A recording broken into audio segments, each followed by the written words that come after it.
무릇 지혜로운 여인은 이런 제목으로 잠언 강의를 이어가겠습니다. 1절 말씀을 보면 여인들의 지혜는 그녀의 집을 세웠다. 그러나 어리석은 여인은 그녀 자신의 손들로 그것을 헐어버린다. 직역을 하면 이런 뜻이 됩니다. 성경은 왜 지혜를 말할 때 여인을 자주 언급하고 있는 것일까요?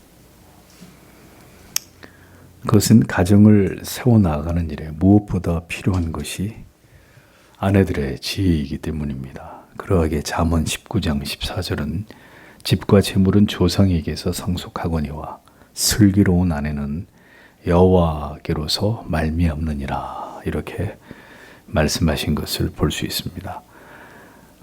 슬기로운 아내, 영어 성경에는 prudent wife 이렇게 되어 있습니다. 신중한 아내, 이런 뜻입니다. 그러니까 집과 재물은 상속을 받든지 아니면 남편의 능력의 문제라면 지혜의 신중함으로 언제나 가정을 안전하게 지켜나가는 문제는 아내들, 즉 여인들의 몫이라는 것입니다. 그리고 이것은 하나님을 경외하는 아내들에게 하나님께서 주시는 복임을 성경은 우리에게 말씀하고 있습니다. 그러므로 평온하고 안정된 가정은 그 집안의 아내의 지혜로움의 결정체다라는 것을 알 수 있습니다. 하나님을 경외함으로 말씀과 기도로 언제나 하나님께로부터 지혜와 명철을 얻는 여인들은 하나님께서 기뻐하시는 가정을 세워나가는 아름다운 도구로 쓰임을 받게 되는 것입니다. 이것이 가장 아름다운 여인의 모습입니다. 아내 여러분, 아내들은 자기를 세우는 자들이 아닙니다. 결혼을 하기 전에 싱글로 있을 때는 자기를 세우는 사람일 수 있으나 결혼을 해서 한 가정의 아내가 되었을 때는 더 이상 자기를 세우는 존재가 아내가 아닙니다. 하나님이 맡기시는 가정을 세우는 자들이 아내들입니다. 자녀들을 진리의 말씀 안에서 잘 양육하고 남편을 잘 보필하여서 하나님께서 기뻐하시는 아름다운 가정을 세워나가야 될 가장 중요한 사명을 받은 자들이 아내들입니다. 그러나 이 시대의 아내과는 성경이 말씀하는 것과 전혀 다르죠. 남편은 남편의 능력대로 세상에서 살고 아내는 아내의 능력을 10분 발휘하면서 세상에서 잘 나가고, 그럼 가정은 누가 세웁니까? 성경은 가정을 세우는 것은 지혜로운 아내의 몫이다 라고 분명히 아내들에게 주신 사명이 이것임을 말씀하고 있습니다. 그러니 그렇게 가정을 하나님의 말씀으로 지혜롭게 세우기 위해서는 늘 하나님을 의지할 수밖에 없고 언제나 말씀과 기도를 붙들 수밖에 없으니 하나님께서는 그런 아내들에게 지혜와 명철을 주셔서 가정과 교회를 든든히 세워나가는 도구로 모든 현숙한 여인들을 사용하기를 하나님이 기뻐하신다는 것입니다. 반대로 미련한 여인이 있습니다. 미련한 여인이라고 번역된 부분에서 미련하다라는 의미의 히브리어 이우엘레트라는 단어는 어리석음을 뜻하는 명사로 자신의 허물로 인해서 어리석음을 드러내는 자를 말할 때 자주 사용된 단어입니다. 미련한 여인은 지혜로운 여인과 대조적으로 자기의 집을 헐어버린다, 이렇게 말씀하고 있습니다. 헐다라고 번역된 하라스, 이 단어는 건물이나 재단을 헐어버리는 것을 의미합니다. 비유적으로는 가정을 망쳐버리는 것을 뜻하는 것입니다. 그런데 여기서 이 동사의 시제가 미완료형을 취하고 있음을 볼 때 이 미련한 여인의 어리석음이 계속해서 교정되거나 고쳐지지 않고 반복되고 있다는 것을 보여줍니다. 돈을 불필요한 것에 계속 낭비하고 과소비를 하고 가정을 지키면서 자녀들을 사랑과 인내로 올바로 양육하지 않고 남편을 지혜롭게 보필하는 일에는 무관심한 삶을 이 어리석은 미련한 여인이 계속 살아가게 된다. 계속 그런 삶을 고집하게 된다. 자, 그 일이 오래도록 지속되면 어떤 결과가 찾아오나요? 결국 가정이 무너져 버리게 된다라는 것입니다. 남편도 자식들도 이 미련한 여인으로 인해서 모두 고통을 당하게 되고 가정이 천국이 아니라 지옥과 같은 곳으로 지옥과 방불한 곳으로 변하게 되고, 자, 이것이 바로 어리석은 여인이 만들어낸 결과물이 될 것이다라고 성경이 말씀하고 있습니다. 왜 이 여인은 이토록 미련하여 가정을 자기의 손으로 다 허물어 버리는 것일까요? 하나님의 사랑으로, 하나님이 공급하시는 지혜와 명철로 그리스도께서 자신을 위해 희생하신 것처럼 가정을 위해서 자기를 희생함으로 헌신하지 않았기에 그 가정은 풍비박산이 나는 것입니다. 하나님께서는 기도하는 아내들, 어머니들을 사랑하십니다. 진리의 말씀으로 지혜의 등을 밝혀 모든 가족들이 그 말씀의 영향을 받게 만들고, 아내와 어머니의 기도를 통해서 하나님의 은혜가 모든 가족들에게 임하도록 언제나 깨어 기도하는 아내, 하나님께서는 그 지혜로운 여인을 통해서 그녀의 가정을 복되게 하신다는 것입니다. 그녀의 가족들이 행복을 누리며 평온을 얻고 그녀의 남편과 자녀로부터 그녀는 칭찬과 존영을 얻게 만드신다는 거죠. 하나님을 경외하는 여인들이 되셔서 이와 같은 은혜와 복을 얻는 마지막 때에 든든히 진리로 세워져 가는 이런 가정들을 이루어 가시기를 바랍니다. 2절에는 그의 정직 안에서 행하는 자는 여호와를 경외한다. 그러나 그의 길들을 벗어나는 자는 그분을 멸시한다. 이렇게 기록되어 있습니다. 본절에서는 정직하게 행하는 자와 그 다음에 패역하게 행하는 자로 각각 분리해서 여호와 하나님을 신앙하는 태도에 관해서 교훈을 하고 있습니다. 정직이란 말, 히브리어로 요쉐르라는 말인데 이것은 부도덕함과 반대되는 개념으로 도덕적으로 올바름을 의미합니다. 정직을 행하는 자와 여호와를 경외하는 자를 동일시하고 있는 거죠. 이 말씀은 하나님의 은혜 아래 살아가는 자들이 경건으로 응답함을 살아간다는 것을 뜻하는 것입니다. 하나님을 두려워함으로 깊이 하나님을 의식하며 살아가는 자는 언제나 하나님을 찾고 의지하고 하나님의 임재와 도우심을 구합니다. 하나님은 그렇게 자기를 경외하고 찾는 자들과 함께 하시는 분이십니다. 패역하다라고 번역된 부분의 원어의 의미는 삐뚤어지다, 벗어나다 이런 뜻이거든요.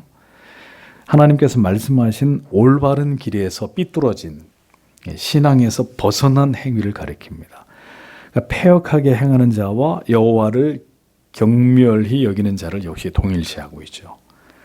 그러니까 언제나 자기의 감정대로 자기의 고집대로 신앙의 자리를 이탈하고 계명을 밥 먹듯이 여기고 패역을 행하는 자, 곧 그 행위로 지금 그가 하나님을 경멸하고 있다는 것을 보여주는 것입니다. 신자가 불신자 같은 말을 하고 행동을 행하는 것은 뭐 그럴 수도 있지가 아니라 하나님을 경멸하고 하나님을 심히 가볍게 여기는 악한 행위입니다. 성도가 여타 이유로 주일 예배를 불참하고 하나님께 행해야 될 신앙의 모든 거룩한 의무를 범하는 것은 하나님을 막 보는 것입니다. 뭐 안 갈 수도 있지. 하나님을 경멸하는 것이라는 거죠. 하나님께로부터 받은 은혜와 사랑을 더럽히는 것이고 마치 아무 은혜도 사랑도 긍휼도 받지 않은 자처럼 행동하는 파렴치한 죄가 되는 것입니다. 그런 자가 돌이켜 회개하지 않는다면 그는 불택자가 되는 것입니다. 성도 여러분, 오늘 이 시대에 과연 하나님을 두려워하는 신자들이 많을까요? 오늘날 교회 안에 정말 하나님을 두렵고 그 하나님을 사랑하기 때문에 그 계명을 추상 같은 그 계명을 지켜 행하기 위해서 전심을 다하는 자가 교회 안에 다수일까요? 하나님을 그렇게 우습게 여기고 멸시한 결과에 대한 파멸이 결국 그런 자들에게 찾아오게 됩니다. 여호와를 진실로 경외하는지 그렇지 않은지는 그래서 행위를 보면 알 수 있는 것입니다. 나무가 그 열매를 통해서 증명되듯이 여호와를 경외하는 자인가 그렇지 않은 자인가 그의 삶에서 나타나는 행위를 통해 증명되는 것입니다. 하나님을 경외하는 자는 정직하고 올바르게 행하지만 하나님을 경멸히 여기는 자는 패역한 행위로 삐뚤어지고 신앙의 도에서 벗어난 행위로 그 자신을 드러내게 되어 있다라고 잠언이 우리에게 말씀합니다. 우리 안에 있는 믿음의 진실성의 여부는 결국 우리가 하나님 앞에서 보여주는 삶의 태도에 의해서 결정이 되는 것입니다.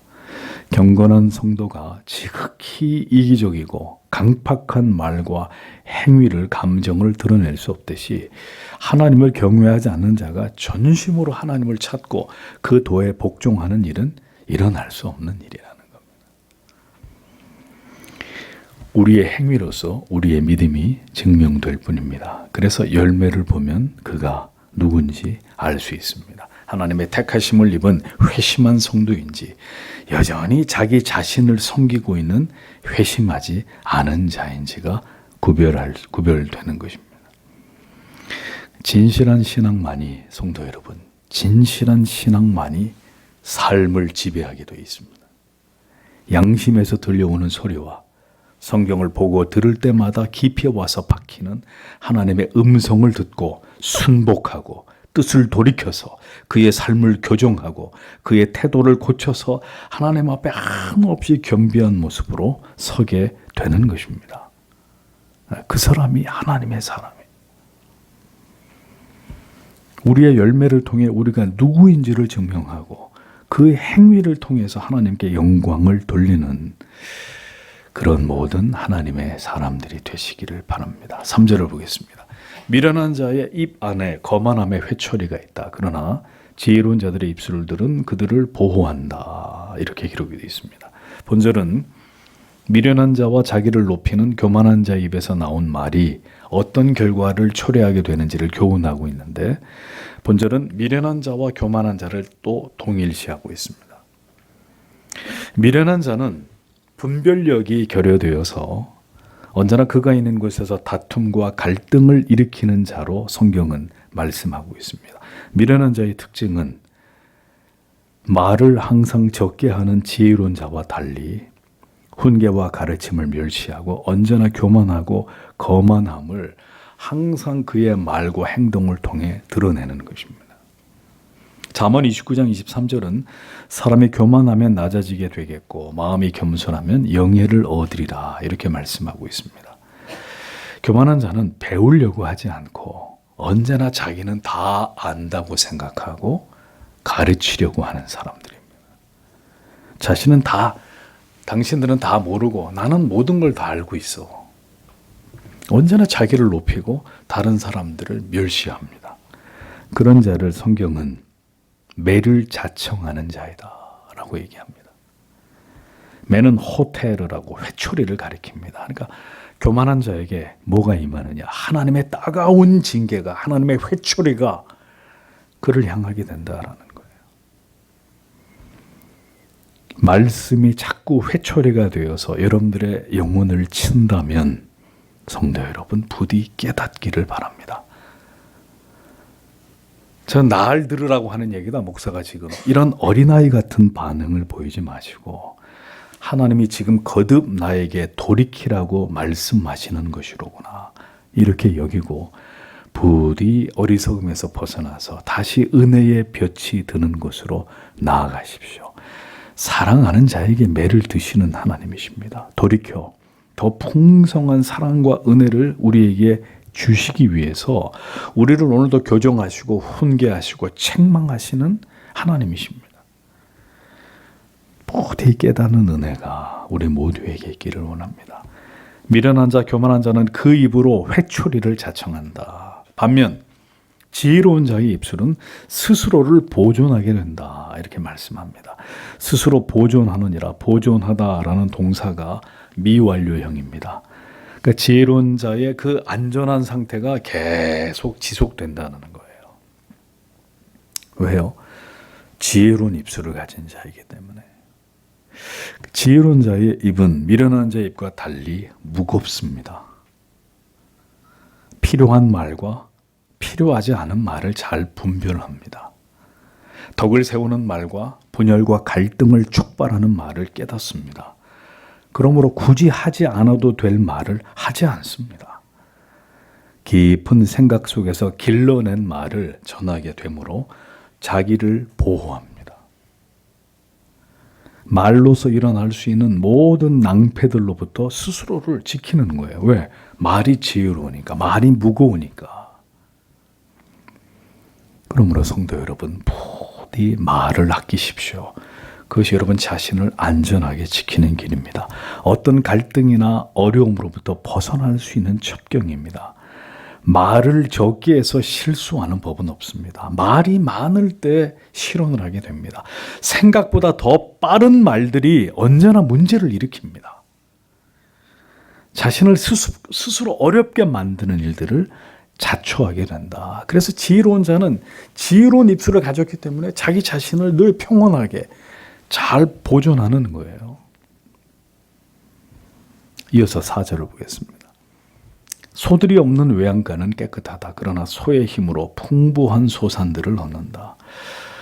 이 말씀의 핵심은 소가 없는 구유는 할 일이 없어서 편안하지만 소를 잘 활용하지 않고는 절대로 큰 소득을 얻을 수 없다는 뜻이죠.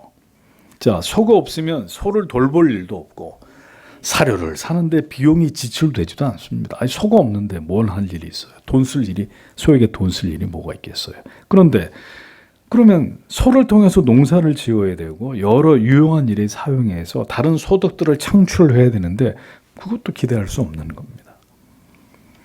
소가 많아지면 일도 많아지고 비용도 많이 들어가지만 그 소를 잘 키워서 팔든지 아니면 유용하게 사용하게 되면 더 많은 경제적인 유익을 얻을 수 있는 것처럼 사람은 결코 게으르거나 아무것도 하지 않을 때는 어떤 것도 얻을 수 없다는 것이 지혜의 잠언이 말씀하고 있는 진리입니다. 어떤 결과를 얻으려면 수고하고 애쓰고 노력하고 그 결과를 얻기 위해 필요한 모든 대가를 지불해야 된다는 원리를 성경이 말씀하고 있습니다. 그러므로 젊은 지체 여러분, 최선을 다하십시오. 여러분 자신을 개발하고 발전시키는 일에 젊음의 모든 시간을 쏟아 부으십시오.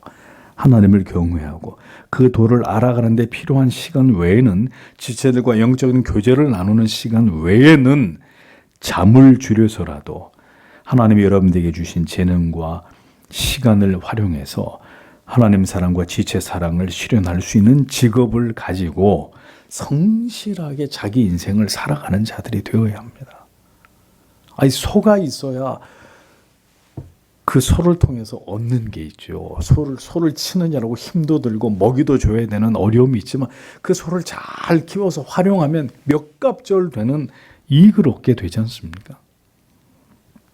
밤을 새워 공부하고 세상에서 여러분에게 맡겨진 일에 최선을 다하십시오. 주의를 온전히 지키고 하나님의 질서와 법대로 인생을 살아가십시오. 그것을 위험하게 넘나드는 것은 지극히 어리석은 일이고 하나님의 모든 선하신 도우심과 그 능력을 업신여기며 어리석게도 내 힘으로 내 인생을 살아가겠다고 하는 그게 바로 오만함입니다. 그 결과는 모든 것을 잃어버리게 되는 것입니다.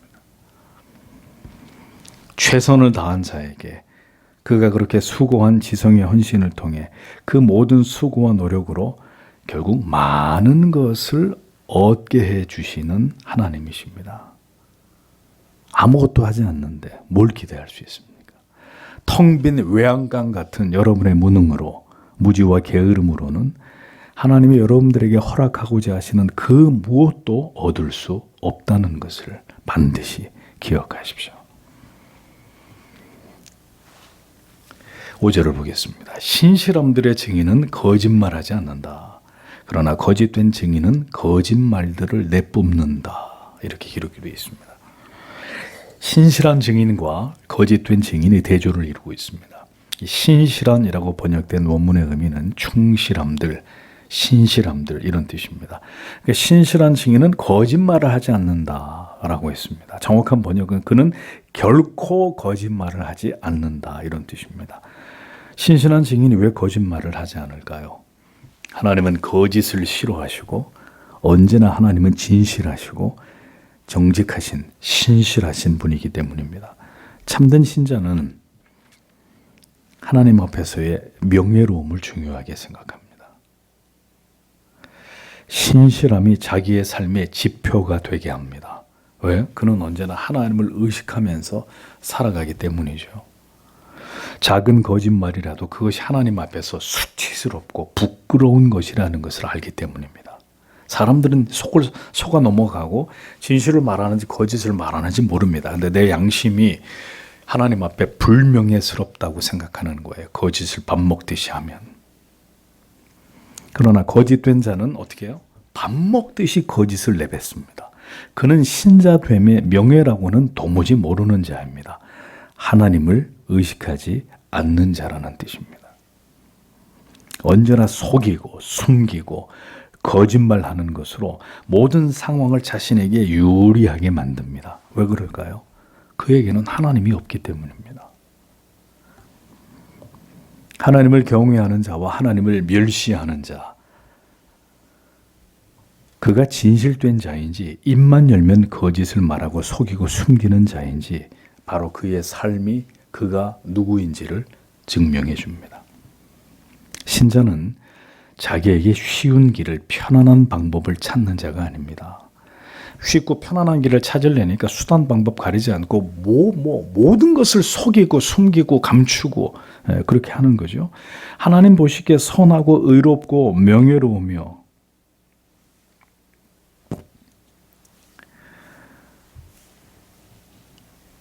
찾는 이가 많지 않은, 그러나 올바르고 정직한 그 길을 가는 사람이 하나님의 사람입니다. 그런 자라야 그의 영혼이 진정으로 하나님께 붙들린 자이고 그가 하나님만을 의지하여 살아가는 하나님의 자녀임을 증명하게 되는 것입니다. 속일 일들이, 여러분, 거짓으로 이룰 일들이 세상에 얼마나 많습니까? 이 세상에 눈 한번 찔끔 감으면 쉽게 될 수 있는 일들이 지금 세상에 얼마나 많아요. 이 마지막 세상에. 돈만 주면 다 해결되고 얼마든지 불법적인 일들, 그렇게 해서 일들이 술술 풀리게 만들 수 있는 세상입니다. 수단과 방법을 가리지 않고 이익을 추구하는 자들로 넘쳐나는 세상입니다. 그러나 신자라면, 하나님의 사람이라면 우리에게 허락된 길을 가야 한다는 거죠. 하나님이 보고 계시고 하나님이 다 알고 계시기 때문입니다. 그러면 하나님이 어떤 자를 진실로 도우실지를 하나님이 분명히 알고 계신단 말이죠. 누가 정말 내 도움을 필요로 하는지, 누구를 내가 도울 수밖에 없는지 하나님은 다 알고 계신다고. 그럼 하나님이 반드시 도울 수밖에 없는 자가 손해를 보더라도 정직하게 하나님 앞에 법을 지키려고 하는 자를 하나님이 도우려고 하시겠습니까? 언제나 그냥 거짓말로 적당히 하나님이 그런 자를 도우시겠습니까? 우리 모두가 신자의 길을 걷기를 원합니다. 이 약하고 부패한 거짓이 판을 치는 시대 속에서 적어도 하나님의 자녀들 신자만이라도 하나님 앞에서 진실된 길을 걸어가는 자들이 되기를 기도하셔야 됩니다. 다른 사람들이 다 학교에서 컨닝을 해요. 학생들이 다 몰래 치팅을 하냐.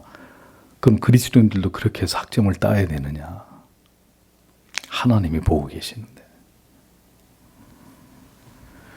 오직 하나님께 영광을 돌린다라는 의미가 무엇인지 더 구체적으로 우리의 삶 속에서 그것을 고민하고 생각하고 정말 어떻게 살아가는 것이, 어떤 결정들을 매 순간 내리는 것이 하나님께 영광을 돌리는 삶인지, 그 하나님 앞에 떳떳한 삶인지, 점점 죄악이 관영해가는 시대일수록에, 누구도 그 정도를 죄라고 말하지 않는 시대일수록에 그리스도인들은 그런 세상이 우리의 판단의 기준이 되어서는 안 되고 만고불변의 진리가 되는 오직 하나님의 말씀이 우리의 판단의 기준이 되어서 오늘도 하나님 앞에서 하나님의 기뻐하는 길을 걸어가는 모든 하나님의 사람들이 되어야 할 것입니다. 오늘도 주신 말씀을 생각하면서 하나님, 우리의 삶을 붙드시고 이 길로 걸어가도록 하나님 우리를 도와주시옵소서. 다 함께 기도하고 돌아옵니다.